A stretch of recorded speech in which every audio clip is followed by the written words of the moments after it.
इस चुनाव का माहौल ही अलग हो गया है और इस बार सब सीमाएं टूट गई हैं। बिजली का संकट था, लेकिन मैं खुशी के साथ ये बताना चाहता हूं, आज जो 24 घंटे बिजली मिल रही है वो किसी और के कारण नहीं मिल रही है, वो समाजवादी पार्टी का काम था। इंडिया गठबंधन के जहां भी प्रत्याशी हैं उन साथियों की भी आप मदद कर करके जिताने का काम करना। मैं मुजफ्फरनगर के अपने सभी मतदाताओं का विशेष धन्यवाद देना चाहता हूं और उन मतदाताओं का भी विशेष धन्यवाद दूंगा कि जिन्होंने पिछले गठबंधन को, जो विधानसभा का चुनाव था 2022 का, उस 22 के चुनाव में सब कुछ भुला करके उस समय के गठबंधन को आपने ऐतिहासिक वोट देकर के सबसे ज्यादा सीटें जिता करके भेजा है और उसी का परिणाम है जो 22 में आपने मतदान किया, उसी का परिणाम है कि आज आपके विरोधी लोग बौखलाए घूम रहे हैं। इतना बौखलाए हुए हैं कि सुनने में आ रहा है कि जो दिल्ली वाले नेता हैं उन्होंने अपने पोस्टर से सबका नाम गायब कर दिया, सबकी फोटो गायब कर दी। अगर मुजफ्फरनगर में कोई बीजेपी के प्रचार का पोस्टर लगा होगा तो उसमें प्रत्याशी का पोस्टर नहीं होगा।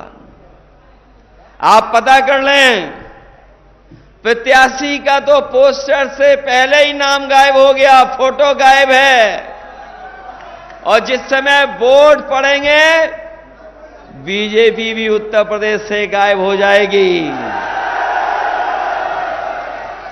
वैसे तो हरिंदर मलिक जी आपके बीच के हैं, यहीं पढ़े लिखे बढ़े और दुख दर्द से लेकर के हर तकलीफ परेशानी में आपके साथ रहे, लेकिन बहुत सारे साथी ये नहीं जानते होंगे हरेंद्र का मतलब हिंदी में शिव भी होता है।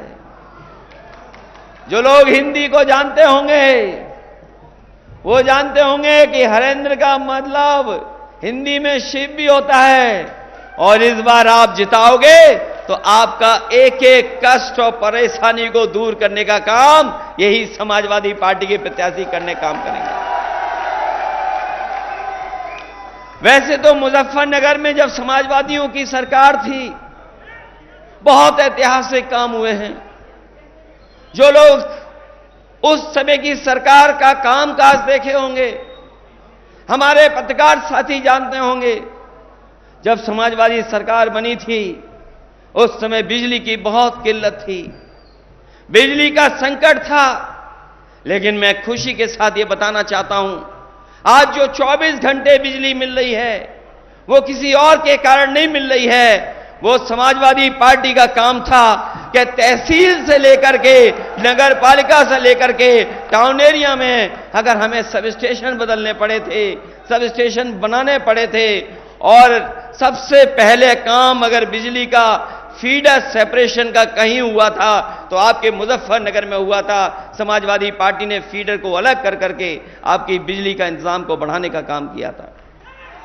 आज जो कभी कभी आप सड़कों पर एम्बुलेंस देखते होंगे, किसी गरीब या किसान की मदद करने के लिए पहुंच जाती होगी, वो किसी और की देन नहीं है। अगर फोन मिला करके आप एम्बुलेंस मंगाते हैं तो वो एम्बुलेंस भी देन अगर किसी की है तो समाजवादी पार्टी की है, जो गरीबों की मदद करने का काम करती है। ये 100 नंबर जो पुलिस के लिए बनाया गया था, बीजेपी वाले जाने या ना जाने, लेकिन एक एक पुलिस वाले से आप पूछ लेना, पता कर लेना, जानकारी कर लेना। पहले पुलिस के पास गाड़ी नहीं होती थी और अगर गाड़ी होती थी तो थाने में गाड़ी चलाने के लिए डीजल पेट्रोल नहीं मिलता था। जो गरीब तकलीफ परेशानी में आता था, उस परेशानी और तकलीफ भरा हुआ इंसान जब पहुंचता था, ये थाने के लोग उससे डीजल और पेट्रोल भराते थे, तब गाड़ी जाती के चलती थी।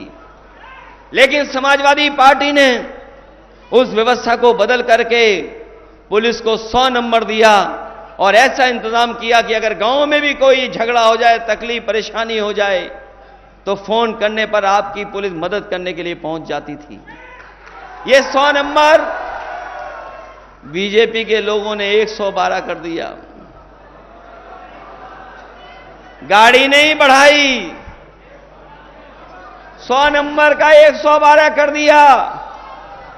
और हमारी पुलिस इतनी समझदार है, उसे लगा कि उसका जो टैक्स लगता है वो बढ़ाना होना चाहिए।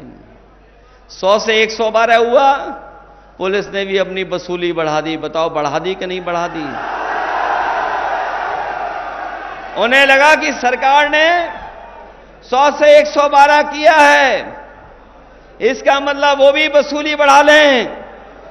और हमें दुख होता है कि जिस पुलिस के ऊपर सबसे ज्यादा जिम्मेदारी है, जनता को सबसे ज्यादा भरोसा है, उसके लिए सबसे बेहतर जो इंतजाम किया था उस इंतजाम को खत्म कर दिया।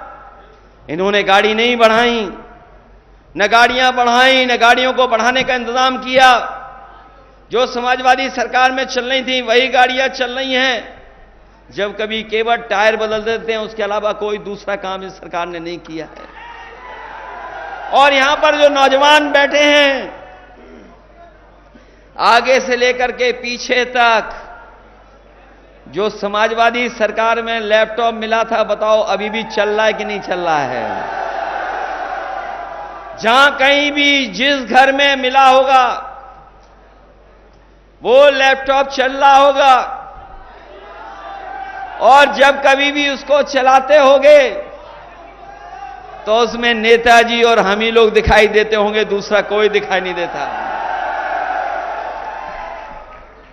हमारे उत्तर प्रदेश के मुख्यमंत्री जी ने, बीजेपी के लोगों ने उसकी भी नकल कर ली। हम लोग बड़ा लैपटॉप देते थे, इन्होंने छोटा सा दे दिया और उसमें उंगली चलाते रहो, चला तो चला, नहीं तो नहीं चला। बताओ समाजवादियों का दिया लैपटॉप आज भी चल रहा है कि नहीं चल रहा है? जिन साथियों ने अभी अखबार पढ़ा होगा कि देश के प्रधानमंत्री दुनिया के सबसे बड़े उद्योगपति जो सॉफ्टवेयर कंप्यूटर के बारे में जानकारी और कंपनी चलाते उससे मिले थे, और बातचीत के दौरान जो बात हो रही थी, जो अखबार और टीवी में भी चली, उन्होंने कहा कि भारत को जो डिजिटल डिवाइड है उसको दूर करने के लिए कोई काम करना चाहिए। मुझे खुशी है इस बात की कि समाजवादियों ने लैपटॉप गरीब परिवार के बच्चों को देकर के उस डिजिटल डिवाइड को 7 साल पहले ही खत्म करने की कोशिश की थी। और इस बार जो चुनाव होने जा रहा है, जो मदद करोगे आप, हम लोगों ने तय कर लिया है, आपको जो राशन दे रहे हैं खराब वाला राशन नहीं, जिस तरीके से बड़े संपन्न लोग पैकेट का स्वादिष्ट पौष्टिक आटा शहरों में खाते हैं, हम अपने गरीबों को भी आटा भी देंगे और डाटा भी दे देंगे, जिससे मोबाइल फ्री चलाएं। बताओ आटा और डाटा की जरूरत है कि नहीं है? ये कह रहे हैं कि हम विश्व गुरु बना रहे हैं देश को। बीजेपी के लोग कह रहे हैं हम विश्व गुरु बना रहे हैं। ये विश्व गुरु कैसे बनेगा? ये 80 करोड़ लोगों को राशन दे रहे हैं। बताओ दुनिया में किसी देश में 80 करोड़ लोगों को राशन मिल रहा हो? 10 साल की इनकी उपलब्धि है कि 80 करोड़ लोगों को राशन दे रहे हैं। ये 10 साल की इनकी उपलब्धि है। और यही उपलब्धि नहीं, अगर पीछे मुड़ करके देखोगे, ये वो जमीन है जिसने किसान नेता पैदा किए हैं। ये वो जमीन है जहां का किसान अपने हक और सम्मान के लिए लड़ाई लड़ने का काम करता है। ये वो जमीन है जहां महेंद्र सिंह टिकैत जैसे नेता पैदा हुए हैं और साथ ही साथ चौधरी चरण सिंह जी जैसे महान भारत रत्न हमारे किसान नेता पैदा हुए हैं। ये सरकार एक तरफ तो सम्मान दे रही है, भारत रत्न से सम्मान दे रही है, स्वामीनाथन जी को भी दे रही है, लेकिन हमारे किसानों को एमएसपी के लिए कोई गारंटी नहीं दे रही है। कोई एमएसपी की गारंटी अगर दे रही हो सरकार तो हमें बता दो आप।